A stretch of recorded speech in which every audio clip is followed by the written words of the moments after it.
I was tricked into a blind date with a fat girl, and she said, "Everyone deserves to be loved." I almost didn't show up.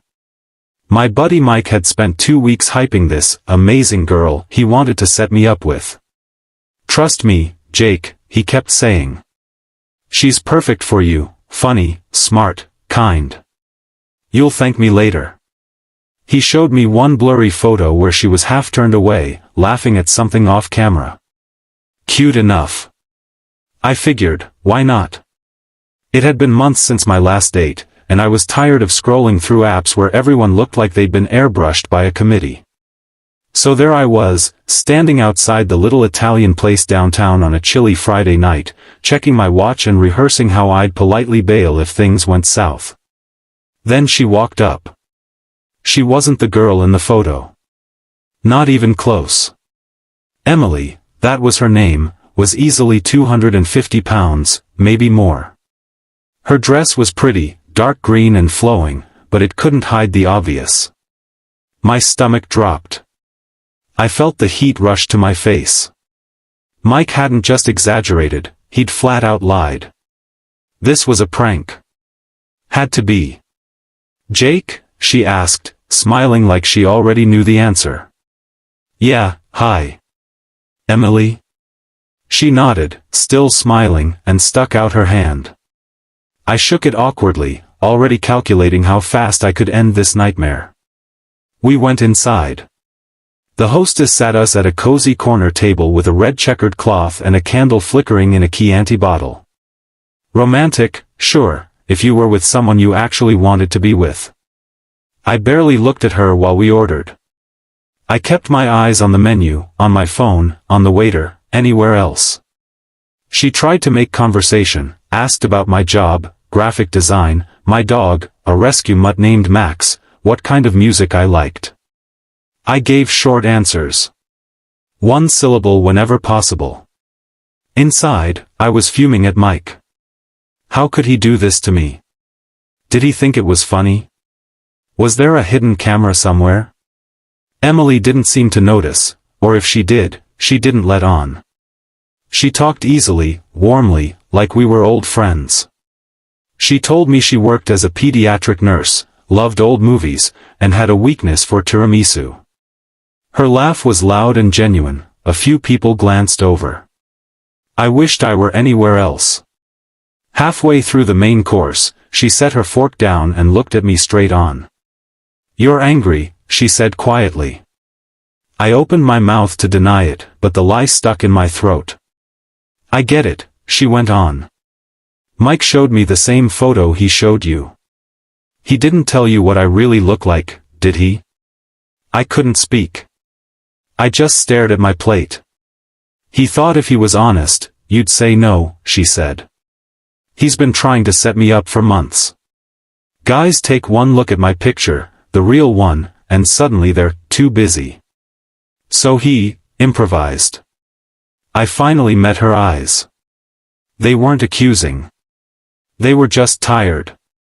"I'm sorry," I managed. She shrugged. "It's okay. I'm used to it. But I figured I'd show up anyway. Worst case, I get a free dinner and a story to tell my friends."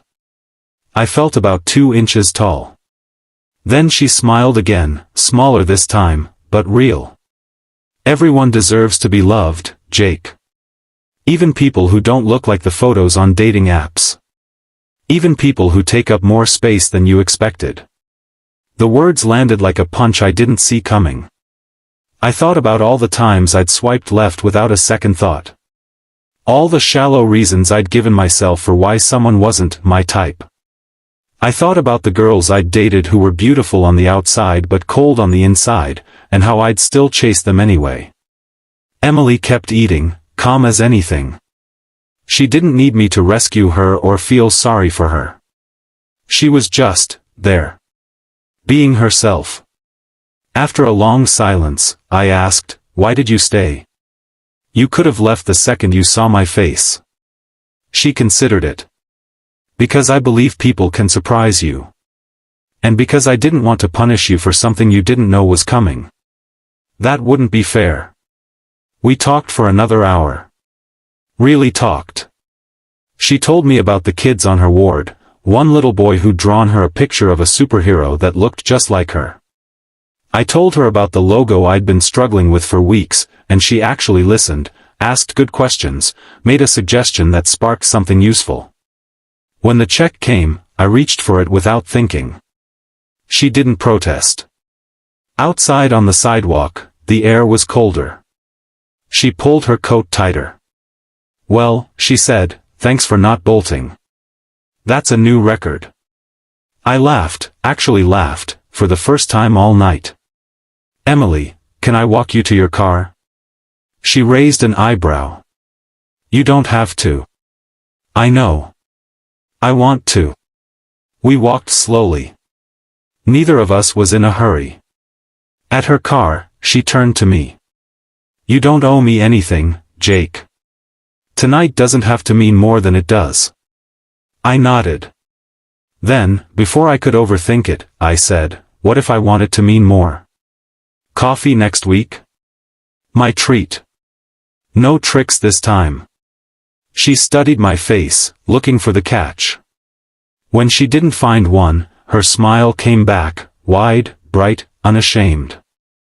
"I'd like that." 6 months later, I ran into Mike at the gym. He grinned like an idiot. "So? How'd the blind date go? You still mad?"